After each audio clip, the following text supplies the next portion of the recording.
Hello, everyone, and welcome back to Student Economist, where choosing to spend your time here is infinitely better than your opportunity cost. So, households, firms, and governments, they're all agents that are active in an economy. As discussed in prior videos, the households in a free market, command, and mixed economies are consumers of goods and services. Look at it this way: you're most likely a lowly student who, like everyone else, possesses a desire for some good or service. Households with working adults earning some form of income are inclined to purchase goods and services in the economy. You, the lowly student, may require some school supplies, or you may fancy getting the newest iPhone. Your mother may want to buy a new handbag. In this way, members of the household are the ones who consume or buy the good to use. Firms in these economies are the producers or providers of these goods and services. The firms utilize the households as the source of factor services. Factor services refer to the factors of production or economic resources that firms manipulate to generate a final desired product. The firm uses land, labor, capital, and entrepreneurship, the factor services, to produce their goods and services. These goods and services are later distributed for sale in the economy for the same households to buy. Understand that the households, the owners of factor services, don't just give away their factor services for free. That would be robbery and unjust, as economics is all about a continuous trade off, one thing in exchange for another. For each factor service, there's a factor income earned. For land, rent is earned. For labor, wages are earned. For capital, interest is earned. And for entrepreneurship or simply entrepreneurial talent, profit is earned.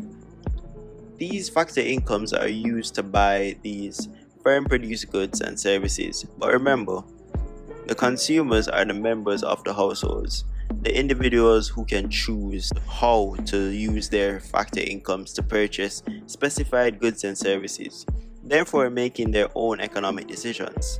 Likewise, the firms have their own guiding reasoning behind what and how they produce as their goods and services.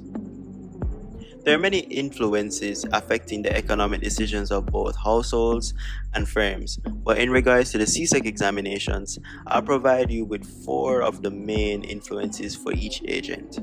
Let's start off with the individuals of the households. The first influence is personal choice. Individuals simply choose what goods and services to buy based on their own whims and desires. For instance, someone can choose to buy a Beyonce inspired notebook solely based on the fact that they personally admire her for her beauty and music. Another main influence is the bandwagon effect. This influence is one that appeals to the psychosocial side of the individual. The bandwagon effect motivates the individual to buy a good or service that many of their peers or just a great number of other people have. For instance, take another lowly student who comes to school with an Android phone when all of his friends have an iPhone. He can't airdrop, he can't use Apple Pay with his friends because his phone is just not compatible, so he feels left out. This feeling of loneliness leads him to eventually buy an iPhone to finally fit in and keep up with the Joneses. The next main influence is the type of work. An individual's type of job can impact the type of goods and services bought for doing said job. A teacher would purchase laptops, stationery, and professional attire to improve her quality at work, while a swim coach would purchase whistles, swim gears, and vests to properly do his job. Lastly, climatic and weather conditions is another major influence as it affects the lifestyle choices of the individuals.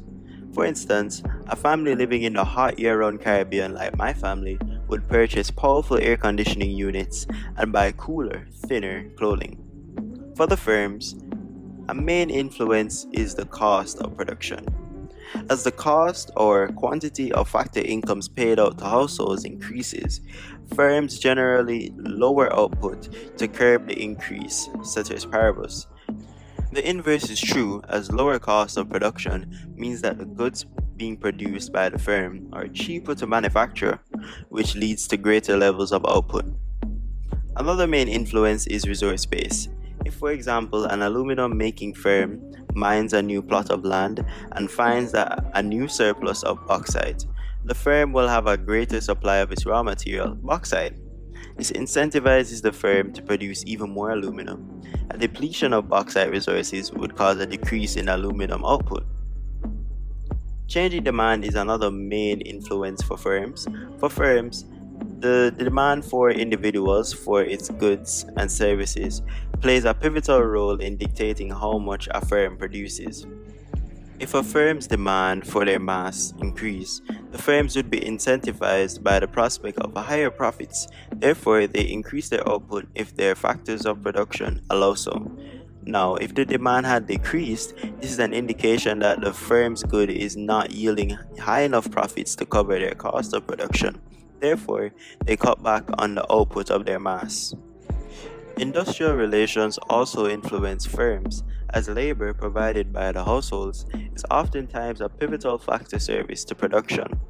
Industrial relations refers to the degree of rapport or working relationship that is kept between the worker and the employer. When a good rapport is held, where the worker feels involved, listened to, and taken care of by the employer, then the worker, ceteris paribus, would be influenced to produce the firm's goods and services more efficiently, which over time increases output levels. On the other hand, poor industrial relations would demotivate the worker, which leads to a fall off in efficiency and a subsequent decrease in output levels. This could also cause the employer to seek out more efficient methods of producing their goods by lessening the need for good industrial relations with the use of capital. Now, let us take a deeper look into factor services. We know that these factors of production are integral to producing the economy's goods and services, but each factor differs from each other and is utilized variably. So, economically speaking, what is land? Well, it isn't literally just dirt, it's more than that. Land refers to all naturally occurring gifts that are available to humans to facilitate production or any other economic activity. It refers to all the gifts weathered on the land, in the waters, or in the air. Land comprises of the minerals beneath the ground, the arable lands for farming, the coral reefs, the aquatic life, and atmospheric gases. Land has three main characteristics. One, it's fixed in supply, meaning that the amount of land that is present on Earth is finite and cannot be increased. Think of bauxite. As companies mine for the precious mineral, they are acutely aware that the amount of it that is present in their lands is fixed in supply. If they mined up all of it, there's no more to get. Simple as that. Secondly, there's no cost to production. Seeing that land is naturally occurrent, there's no cost to acquire the land. We don't need to pay to utilize air or to have fishes in the sea, they're simply just there. Thirdly, it's geographically immobile.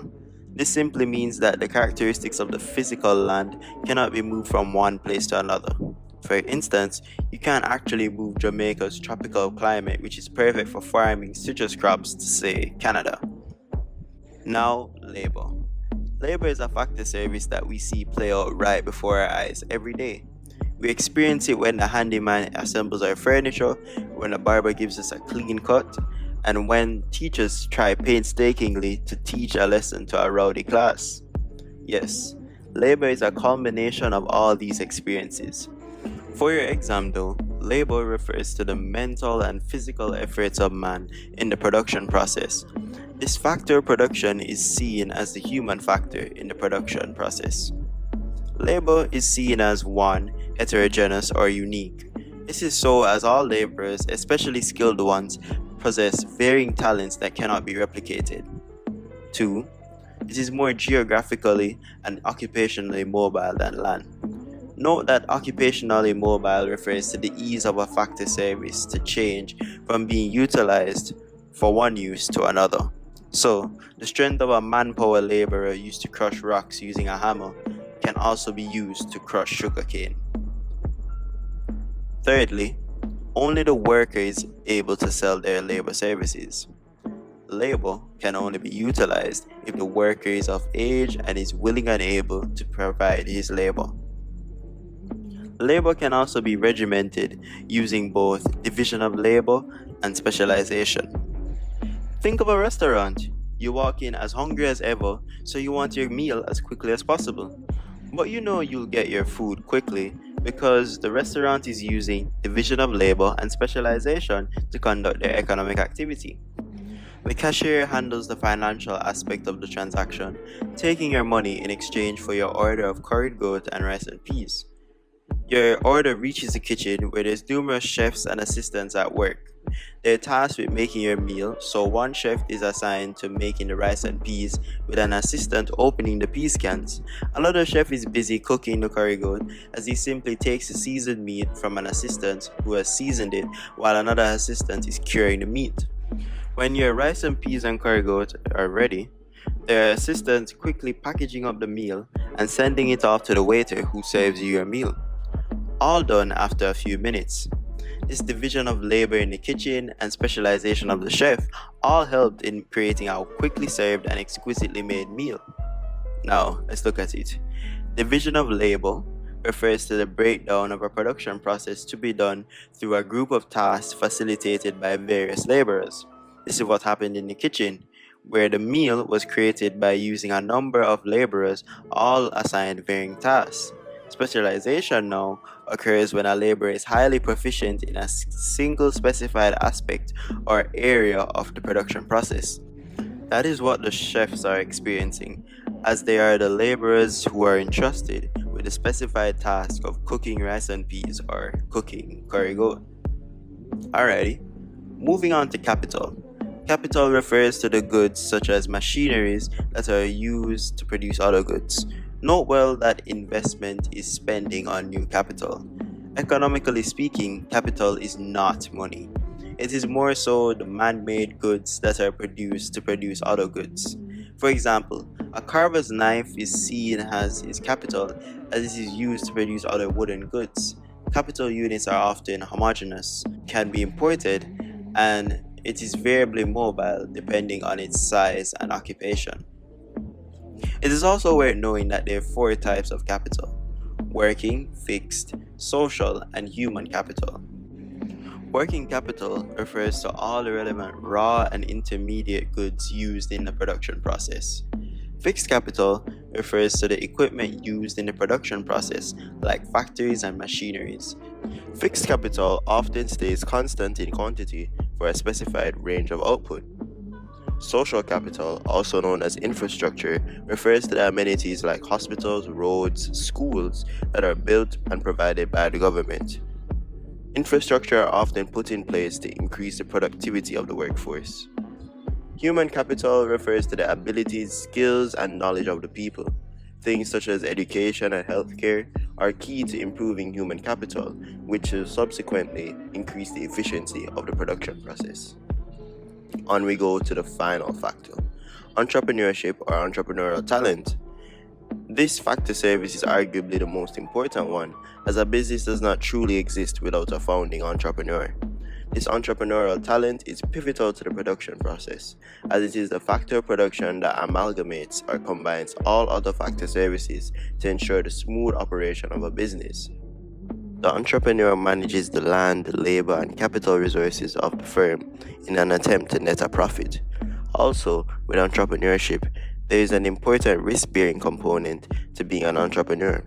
The entrepreneur, to even start up the business, has to garner the initial funding either from his pocket or from selling company shares to potential shareholders. Either way, the entrepreneur or shareholders will have a stake in the firm, where earnings can be made from potential profits. But conversely, they will also have to stand the financial burden of a possible loss. Okay now, so in summation, we have learned that there are numerous influences affecting both individuals and firms in regards to their respective economic decisions. For individuals, influences such as personal choice, bandwagon effect, type of work, and climatic conditions persuade them to purchase a certain good or service. Cost of production, industrial relations, resource base, and changing demand are all influences that affect how firms produce their goods and services. Furthermore, we took a deeper look into the distinguishing characteristics of all factor services, that is, land, labor, capital, and entrepreneurship. I do hope that you have learned something from this. Always remember that the price to learn is zero, so raise your demand for excellence.